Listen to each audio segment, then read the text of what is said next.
The office was quiet, save for the rhythmic tapping of keyboards and the soft hum of the air conditioner. The fluorescent lights flickered overhead, casting a sterile glow on the beige cubicles. Clara sat at her desk, her fingers gliding over the keyboard, but her mind was elsewhere. She could still hear the echo of her husband's voice from that morning. "I don't like the way he talks to you," he had said, his eyes narrowed, a storm cloud of jealousy swirling in them. "Who? Mark?" Clara had replied, incredulous. "He's my client. He's just being respectful. Too respectful, if you ask me," her husband shot back, his tone dripping with suspicion. Clara had sighed, frustration rising in her chest. It was another typical day in her life, one filled with anxiety over her husband's jealousy and the weight of his betrayal. But then there was Mark. He had been a breath of fresh air, a kind man who treated her with dignity in a world where her husband had long since turned to contempt.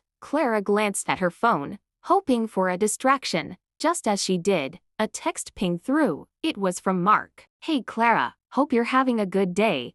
I was just thinking about our last project. Let's grab lunch soon?" She smiled at the message, the warmth spreading through her chest, before she quickly typed back, "I'm busy this week, but thank you." She knew it would be a lie, and a part of her cringed at the dishonesty. "Clara!" Her boss, Mr. Jenkins, called from his office, pulling her from her thoughts. "Coming," she replied, standing and smoothing down her blouse. The conversation with her husband had left her feeling frayed, and she needed to focus on work. As she stepped into his office, she found Mr. Jenkins deep in discussion with Mark. Their heads turned in her direction, and she felt her heart skip a beat. Mark's eyes were kind, but they held an intensity that made her pulse race. "Clara, just the person I wanted to see," Mr. Jenkins said, gesturing her to join them. "Mark was just telling me about the new project."